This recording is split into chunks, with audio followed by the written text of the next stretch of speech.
Okay. Lupin 2, build 23.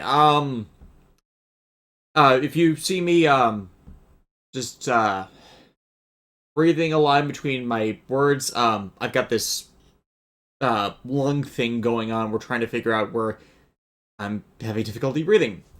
Anyways, I'm still not sure what to make of Lupin Ranger versus Patranger yet. I guess they're hitting us with too much stuff. I shouldn't even say too much stuff, it's just that they're not giving us a good perspective on anything.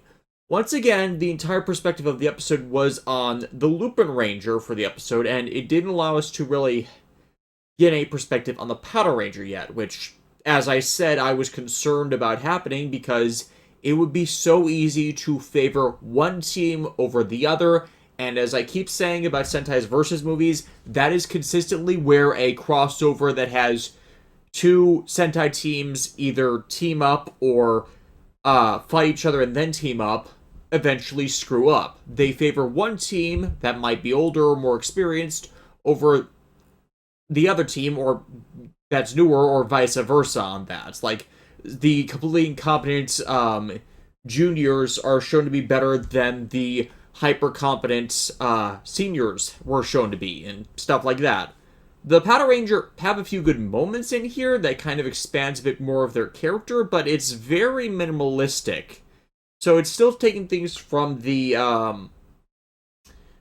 Phantom Theme's perspective, which is okay for the moment because we're getting better insight into their characters from it, but it's lopsiding the entire approach against the Patranger team, which is going to screw them up and make this like every bad Sentai team since Kyoryuger, and a few of them before that, in fact, if they don't balance it out following that. If, like, the third episode is not based mostly around the Patranger, that's going to unbalance the show pretty heavily if they keep neglecting them like this. So, that's not to say they didn't have anything to do in the episode. Keiichiro Asuka got a bit more, allowed us to get more perspective on him, in that much of his distaste for the Lupin Ranger is them preventing him from fulfilling promises to the civilians that he's sworn his life to protect. Tsukasa is more of a, how should I phrase it? I shouldn't say by the books, considering what we got last time, but Sayaka is not entirely, like I said, we're continuing to think of Sayaka not being entirely against, like, just letting the Lupin Ranger be until they actually break the law, because they, aside from property damage, they haven't actually broken the law. We actually see that in the opening chase scene where both teams summon their mechs and then chase them through the city in a sequence that's actually kind of comical that I like because it's directed far better than the last freaking episode was. So, actually, I should look that up. Is this the same guy? National Police chase after them. Yeah, it's still Teraraki Sugihara, who I continue to say is a terrible director. Like, this one was tolerable, but it's still weighed against him and all this. But yeah, the chase scene with them in the mechs, it went on for too long, and especially for the pratfall that Asuka just barely misses grabbing onto the plane when Kairi does the logical thing and angles his plane away so Asuka can't grab onto the wing. Like, that's completely logical. Matt, my roommate, heard that some people didn't like that because it was invoking that exact pratfall, but that's kind of the thing with if they're trying to do the Lupin the Third homages without actually naming Lupin the Third. If Kairi is the Lupin the Third in this situation, then Asuka has to be the Zenigata, meaning you're going to have to suffer through those pratfalls with him. The problem is, of course, they're on the opposing team, so it's promoting one red while denigrating the other, and we have had a hell of a lot of problems with that, with Red Rangers denigrating their fucking teammates the last several years. Again, with popular exception to Zyuohger, who didn't do that, but yeah, going back a while, it does happen. Like, I made my case for why Kyoryuger doesn't, and why Daigo is actually a pretty decent red, even if people don't like him because of the annoying red tropes that he still has it with him. But yeah, it's been a problem with Red Sentai doing that since Kyoryuger.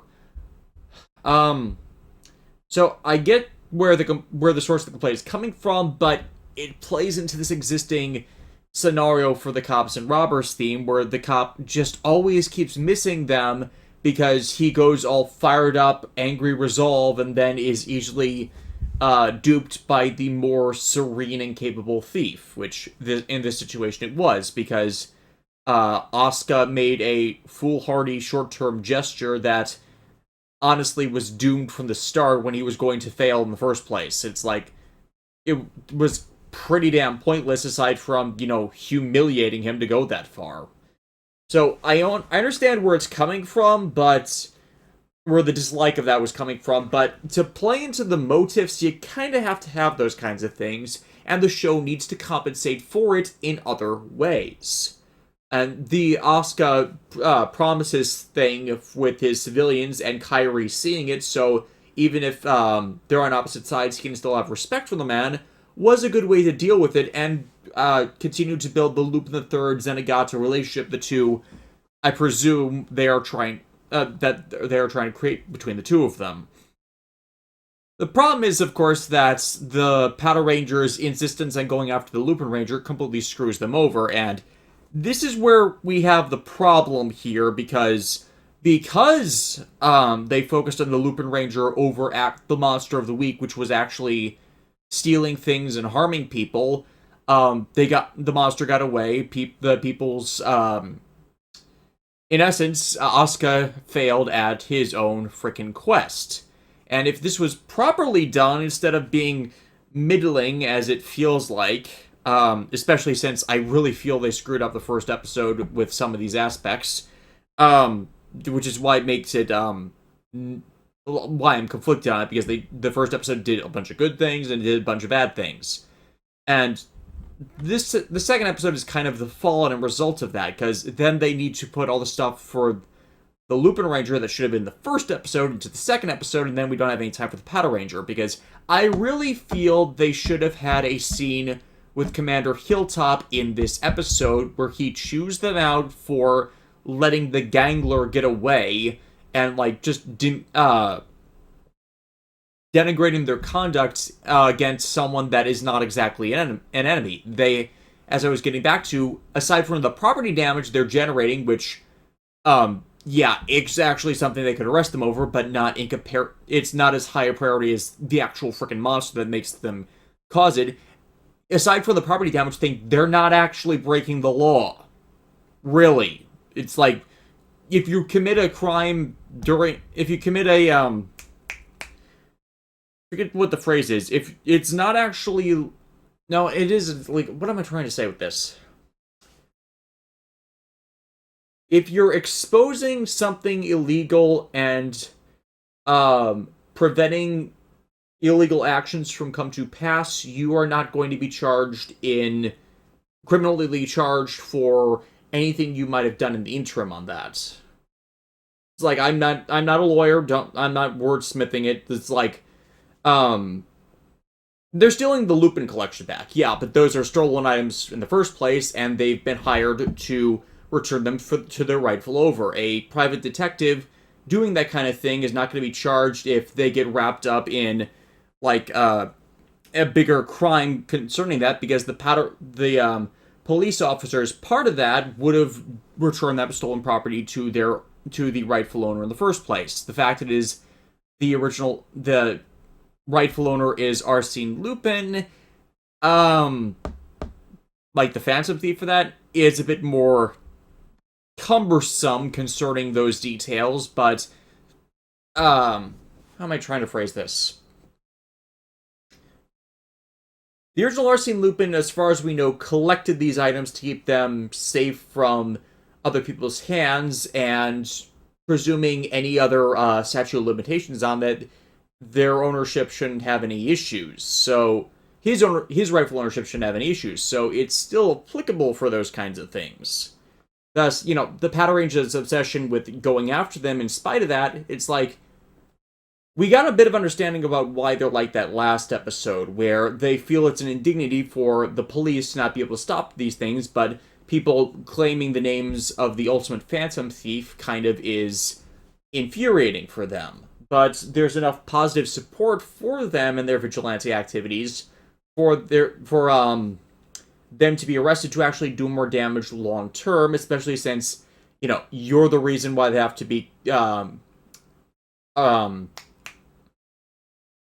why they even have would have the indictment against them for property damage. Like, in this episode, they break a bunch of things, but only because they're being chased by the Patranger, meaning the Patranger actually causing more damage than them because they wouldn't have done it without an impetus for it, or when they were fighting the monster. Now, they did get a bit excessive when the monster went giant for everything they blew up as collateral damage. And I would like to see next episode there being an impact to that, a consequence to the public opinion of the Lupin Ranger, so we can finally have the warring opinions between the two teams and those who think them a danger to others that they should probably be considered as to the public, even if they're doing good things, and then the Patranger who are trying to prevent that from happening and define the better perspective on the two.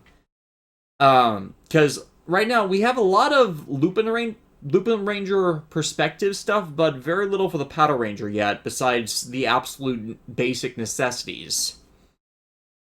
Like, case in point on something that should have been discussed or presented last episode, the reason Kairi, Tuma, and Umika took up the whole Lupin Ranger identities the previous year, like a full previous year, is because a gangler killed 3 people close to them. For Umika, it was a close school friend. For Tuma, it was his fiancée, or the woman he was proposing to be his fiancée. And for Kairi, it seemed to be either his best friend or his brother. In the perspective of the scene, I'm forgetting what context they were trying to go for with that. But yeah, people close to them died because of the gangler's activities and because they had the Lupin collection with them. So they were scouted both for a combination of revenge, and so this would not happen to anyone else again. They're a bit freer on their tactics on how they deal with it, but they have ultimately noble reasons.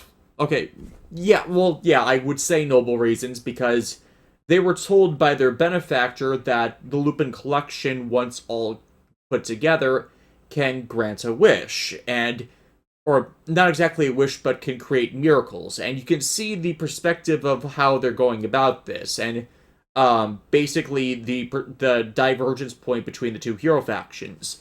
The Lupin Ranger are ultimately egged on to do this by a selfish motivation to get back the people they love. But the Power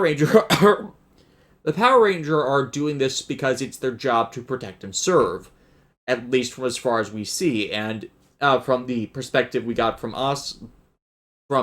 Asaka on wanting to fulfill his promises in a selfless and yet selfish manner, because ultimately a lot of selfless actions can find their root in self-gratification, stuff like that. So how they're expressed externally is pretty divergent as well. Even though it's a selfish wish, it's a noble wish to try and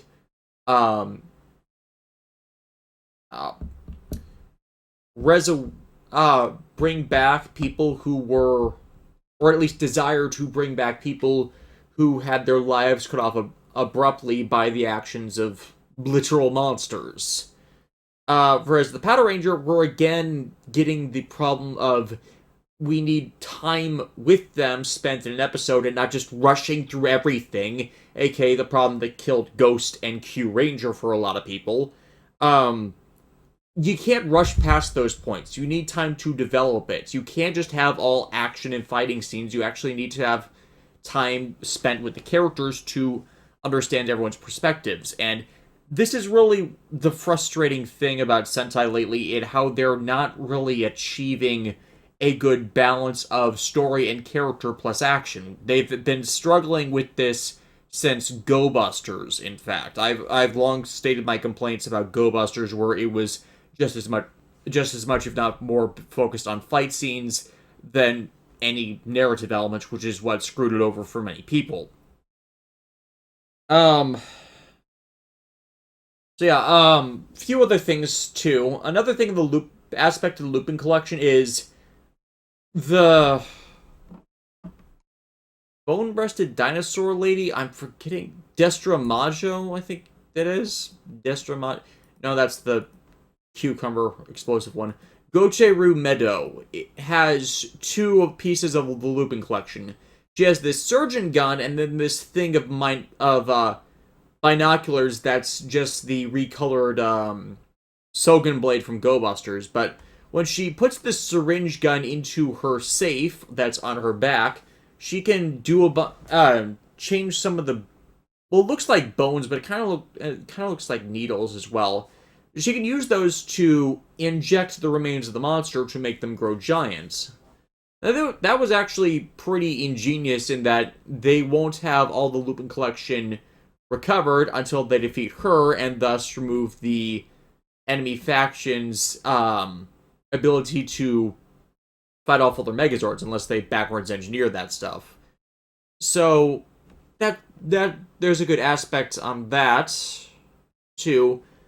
We also get the fact that a bunch of the police have also apprehended, captured.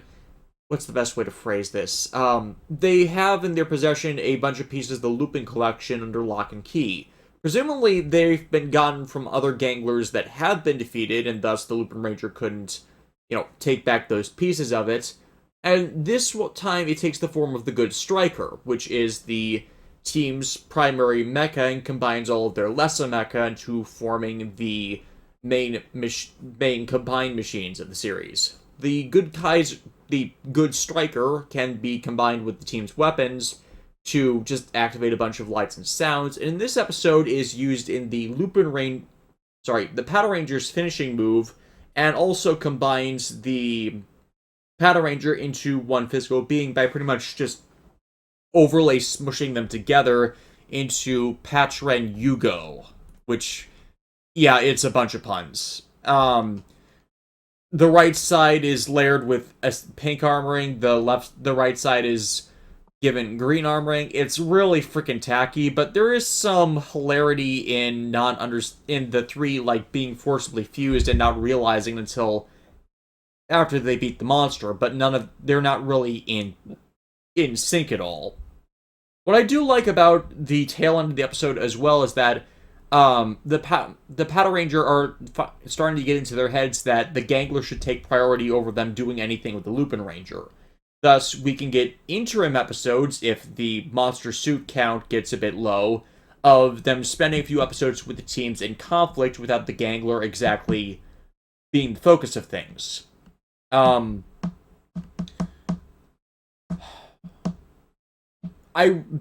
is pretty much the reason why I feel they should have taken some more time for the Patranger this episode, or made it the Patranger focused introductory episode for them, as then you can get their perspective on why they would suddenly change angles on, not exactly ignoring the Lupin Ranger, but taking priority for the monsters in all this, because it really doesn't seem like they had a good reason for them to change perspectives on this in this episode. So, yeah, I see a lot of good and a lot of bad here. It's I'm still undecided on whether this is a good show or not. But since it's still the setup details, you gotta figure out how to dial it back. They really need to understand better about this pacing here. That's really what I feel. Umika is still somehow annoying me, because she's not as terrible as she was in the first episode, but you can no longer justify her incompetence by her being a newbie at this if they've been at this job as the Lupin Ranger for a year. She should have the stealth training, she should have the agility training, she should have the mobility. Basically, everything she screwed up in the first episode and complained about should not have happened at all with her character. Especially with the now revealed motivation where she's bitching about why they shouldn't focus on defeating the monsters at all and just stealing the Lupin collection in a scene that is immediately followed by them revealing the trio's backstory and in how their friends / family died because of the Gangler's activities. Thus, it undermines her own character motivations for her to act like that if she is completely incapable of understanding another person's pain after she has had such a traumatic loss that she decided to become a superhero. It does not endear people to the character to have them act like that. It shows them more as a sociopath that doesn't actually care about anyone else and is extremely not even just the selfish angle. It's like, you can't understand other people who have gone through the exact same thing you have. It's like, Fujiko may have been ultimately out for herself to the point of backstabbing Lupin, but she actually seemed to care about other people in the midst of her, various, I don't want to quite say heists, but her plots and scheming. Like, she would still be out, trying to fulfill her own plans, but if the opportunity came out to help out another person that was in a dire strait, like, again, the Castle of Cagliostro movie, where we saw Fujiko doing that, she'd do it. She wasn't a complete uncaring monster only out for herself. No, she just put herself up above other people, and I think I'm looping myself on this, but if the opportunity arose, she would help people, and she actually did seem to care for others. Like, she doesn't actually completely crush Lupin and leave him to be arrested and out of her way permanently. She always leaves him the out after she gets what she wants. Yeah. So, again, they're undermining any appeal for Umika for me, because I think about these kinds of things. Lupin Geyser. I love it. I really do. I think it looks far better than how Patranger is apparently going to look. So, yeah, I like the Gatling hand. I'm not so big on the buzzsaw arm, but it works. Really, I do hope they deal with the collateral damage issue. I mean, I know it's a trope to ignore that kind of thing, but with a show with two paralleling teams, you need to have some way to get perspective on what the normal person would feel about these two teams active at the same time and constantly competing with each other. Like, that could be another perspective on how they're being kept in line and whatnot. Good Striker himself manifesting as a little puppet guy. Not as big a fan. Like, I like the design of the mech. I understand you want to personify him in some form that'd be easy to render that isn't a computer program, but that's not the right way to do it. Especially since he's supposed to be trading hands, and you already have the stupid Jim Carter mech, which does not have any purpose to exist in the GSPO. So, it's a mech that's going to be trading sides, and you have the puppet thing, so it's not really reflective of the Lupin Ranger team as a whole, and yet you got this going on. I don't think that was a good decision. So yeah, still undecided on whether Lupin Ranger versus Patranger is a good show, or if they're going to screw it up simply through the alternating perspectives, or not having the alternating perspectives it should have. On to Build. This was another Wham episode for Build. They seem to be having a lot of them. This one introduces the... what's their name? The Remocon and Engine brothers, Fu and Rai Washio, who are going to eventually fuse into the Hell brothers through their system, as they use a modified Emperor gun, I think it is. Let me pull up the page.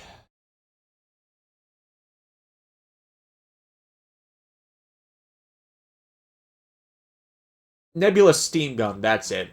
Basically, their suits are redecode versions of two monster suits used by the antagonist of the last crossover movie, Heisei Generations Final. I don't mind the recolor here because it was technology established in the movie, and they even call that out, is that this is actually the second time they've done it in the TV series where they've called back to a movie villain like that. The first time was movie to movie or Megamax and Kamen Force's movie.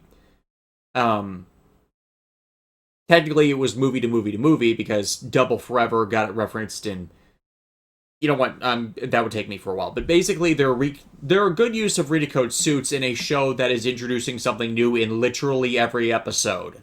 So, something we've seen before, even if it's recolored and you're using it in a new way for these new antagonists, the Washio brothers, I'm gonna give it a pass.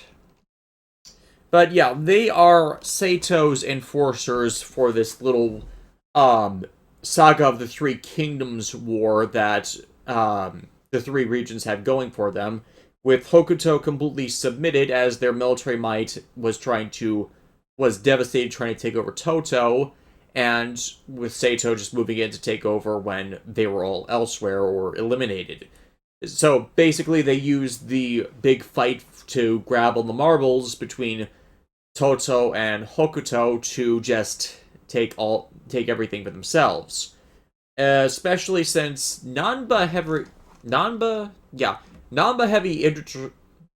Heavy Industries has been the one to supply weapons to all sides this entire time.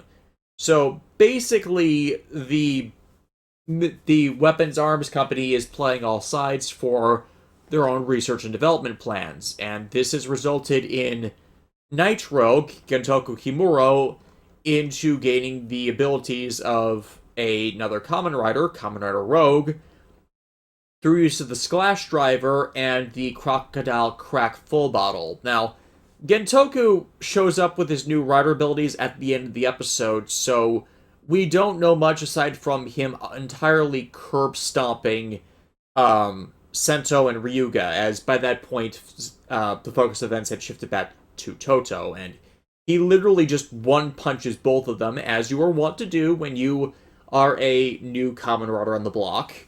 Even though, Kazumi had a much more balanced first introduction where he was powerful, but he was believably powerful. So, ironically, we're going to be seeing Kazumi fight with Sento and Ryuga now because revenge. Gentoku has killed actually, take it back, both of his friends, or at least will be killing both of his friends by the end of next episode. So, yeah, he's kind of got a lot of things riding on this. Especially since Sento used his friends, family, and pretty much his home against him to make Kazumi try and submit to working for Seito in the first place. And that really is the final step up from the villain faction, because the Prime Minister of Hokuto, we all knew from the start she was an idiot being manipulated by Isurugi, so it's like, no duh. No duh this is gonna happen. But the way it's played out, I don't want to say it's predictable, as we kind of saw this coming from this entire arc of the series being just one big escalation of tensions and war. It kind of makes sense that if you're going to have this third arc about the culminations of Bloodstark's manipulations to finally come to their fruition, with Nanba Heavy Industries being the actual main antagonist that has been taking advantage of everyone influenced by the Pandora Box's powers, then, that makes a lot of sense, and this is just an the interim story to assemble the various forces that are going to stand against everyone else. So, Rogue might end up being another villain with good motivations, turn into a villain with anarchistic motivations because his own actions have been outright villainous, and he just wants to be validated, into being a potential future ally when it's realized that he has been manipulated himself, or at least at this specific point, he doesn't care if he's being manipulated. He just wants his position on what everything he's done recognized and validated. And at least I think that's the route they're taking for this, because of the Kamen Rider Rogue miniseries that is going to be showcased on all of the Blu-rays for the Build series. They wouldn't do that miniseries if they were intending this to be a full-on villain. They did it and screwed it up entirely with Alan and Ghost.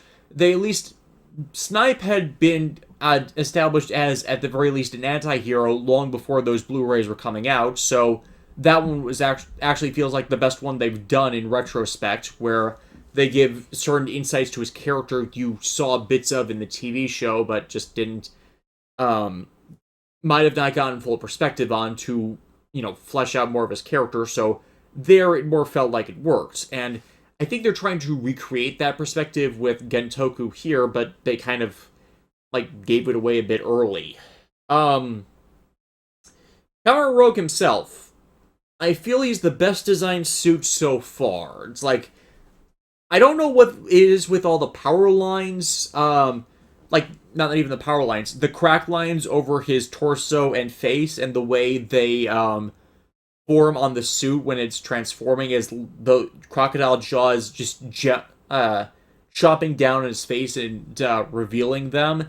But it's I really like that, and I'm not entirely sure why it's so cool to me. Maybe because it reminds me of the power lines from all of the mechs from Zone of the Enders, because I really like Zone of the Enders, but it's so easy for them to, okay, I wouldn't even say it's easy, but if this were animated in CGI, I would feel like power would be flowing through those, little blips of power, or a slight color change effect that makes them go from black to a color that would move up the line and rotate it, and it just looks really cool to me. It feels like the best rider suit design we've had in years, and this is someone that has actually been really both appreciative and unimpressed by a lot of the variety that keeps resulting from how Build has been utilizing their designs.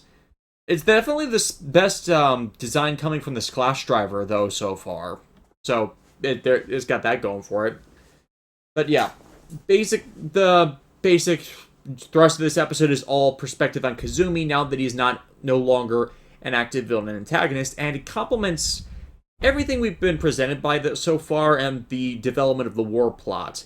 When Kazumi goes to Hokuto to, save his home, Sento and Ryuga can't go with him because that would just facilitate and egg on the promotion of this war that they don't want, but they're with him in spirit and are hoping that if they get past the borderline, then they can help there, which they actually do and hold up their end on that. With Sento also returning the Hokuto-based full bottles he got from Bloodstark back over to him, which is very, very well appreciative, and I think is definitely going to pay off down the line. However, this also points out something else that might have gone past some people. One of the supporting characters is, what's his name? Where is he on this list? Yeah, I have the Kamen Rider Wiki pulled up simply so I'm not going to miss names. Nariaki Utsumi.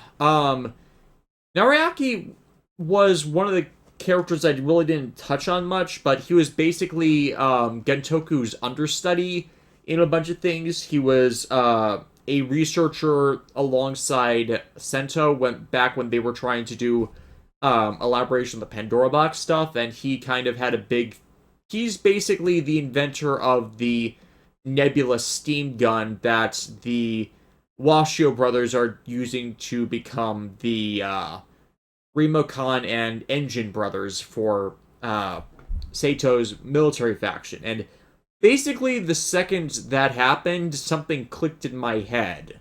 And that's pretty much the entire idea of where the Nanba heavy industries are the must end up being the last faction villains we're going to see eventually, and basically them being manipulated by Bloodstark for a bigger um, plot. Is that Nariaki helped Sento to raise his hazard level in the YouTube spin-off by giving him recreations of monsters to fight and use more of the full bottles. So basically what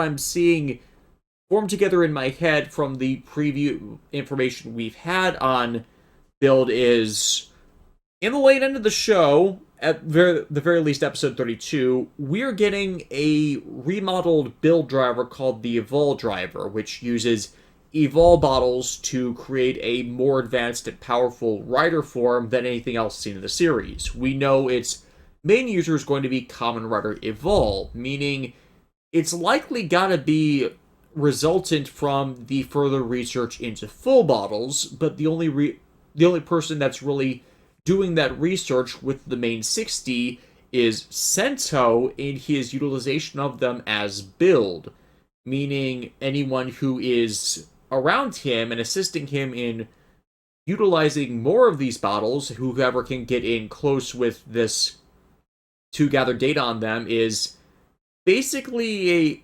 enemy in their midst. So this is where the Nariaki thing comes in. How else would he be getting data for Nanba to use unless he was right there with Sento, who is using the build driver to assume all of these many forms, but for his own research, especially since it revolves around the hazard trigger in that thing as well, in that miniseries as well, and Sento trying to master the hazard trigger. Wouldn't data on something that infinitely increases power like that be invaluable for a company that is producing arms for a multi-tiered arms race? It's like, this is all clicking together for me, and I feel that's the way they're going with this from the information we have available. And thus, from that perspective, Rogue is just another test subject to them with the Crocodile Crack full bottle as well. It's like seeing the full potential that can be brought from the Splash driver and whether it can overwhelm the hazard trigger and its abilities before ultimately proving, I don't know, fatal, deathly destructive. It seems odd for Rogue to be so far beyond everybody else right now when Sento hasn't even mastered the hazard trigger. Admittedly, him not mastering the hazard trigger makes sense since, well, it's a very dangerous artifact, but he has to be mastering it pretty soon, all things considered. Like, I'm just going down to Rogue's stats here, and yeah, 32 punch, 37 kick, maximum gen height 57.2, maximum range speed 100 meters per 2.3 seconds. Yeah, he's the full deal here. So, yeah, that's pretty destructive. Huh. You know, the ironic thing is, I've been watching Commodore Hibiki over the last week. I'm getting there. And it's like, Hibiki Kurenai could still kick this guy's ass, couldn't it? Yes. So, that's all I pretty much got for this. Thank you once again for joining me. I'm glad to be back doing these regularly.